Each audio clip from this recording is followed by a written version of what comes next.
안녕하십니까. 척추보안관TV 안풍기 원장입니다. 밸런스 게임의 마지막으로 황색인대 제거술보다도 풍선 확장술을 권해드리는 경우 설명을 좀 드리겠습니다.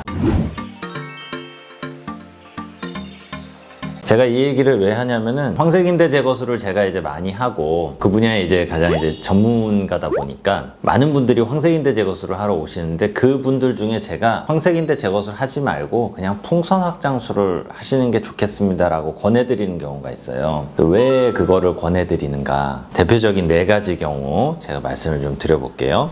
첫 번째, 황색인대가 두꺼워지지 않은 분들이 계세요. 다시 MRI 찍어봤는데도 황색인대가 두꺼워진 게 없어요. 황색인대가 신경을 누르는 게 없어요. 그런데 멀쩡한 황색인대를 제거하면 되겠어요? 이게 두꺼워져서 신경을 누르지 않는 경우라면은 제가 이거를 권해드릴 수는 없어요. 오히려 두꺼워지지 않고 그 주변에 유착 찌꺼기들이 신경이랑 들러붙어 있는 경우면 풍선 확장술이 훨씬 더 효과적인 경우가 있습니다. 오히려 수술 안 하고 하는 방법이니까 이런 경우는 제가 풍선 확장술을 오히려 권해드리는 경우가 있습니다. 두 번째는 수술을 할 거면은 제대로 된 수술을 해야 되는 분들이 있어요. 적당히만 하고 인대만 터져서는 해결이 안 되고 칼을 대서 수술을 할 거면은 나사목 고정도 하고 고무를 보강해줘서 허리를 완전히 딱 세워줘야 되는 분들이 있는데 이분들 중에 수술을 못 하시는 경우가 있어요. 그러면 오히려 풍선 확장술과 운동 훨씬 더 나을 수가 있습니다. 수술을 뭐 유합술이든 나사목 고정술이든 이런 쪽으로 가야 되는데 그거를 못 할 거면 차라리 황색인대를 하는 바에는 풍선 확장술과 근력 강화 운동을 하는 게 낫다.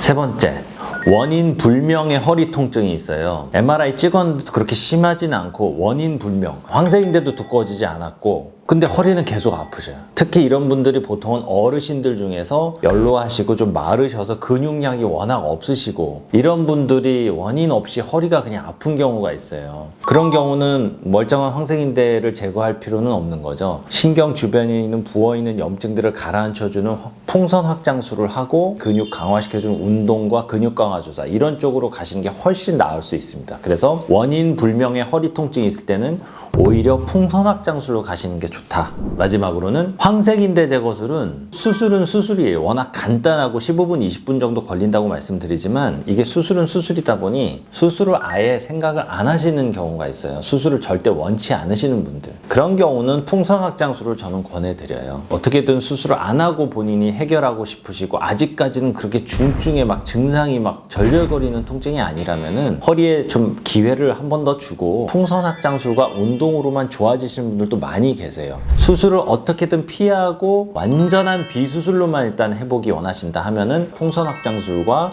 운동을 권해드리는 경우가 있습니다. 네, 지금까지 한 4가지 경우에서는 제가 황색인대 제거술보다는 풍선 확장술을 권해드리는 경우라고 보시면 돼요. 가장 환자분 본인에 맞는 맞춤 치료를 결정해서 치료를 하시는 게 굉장히 중요하겠습니다. 네, 지금까지 척추보안관TV 안풍기 원장이었습니다. 감사합니다.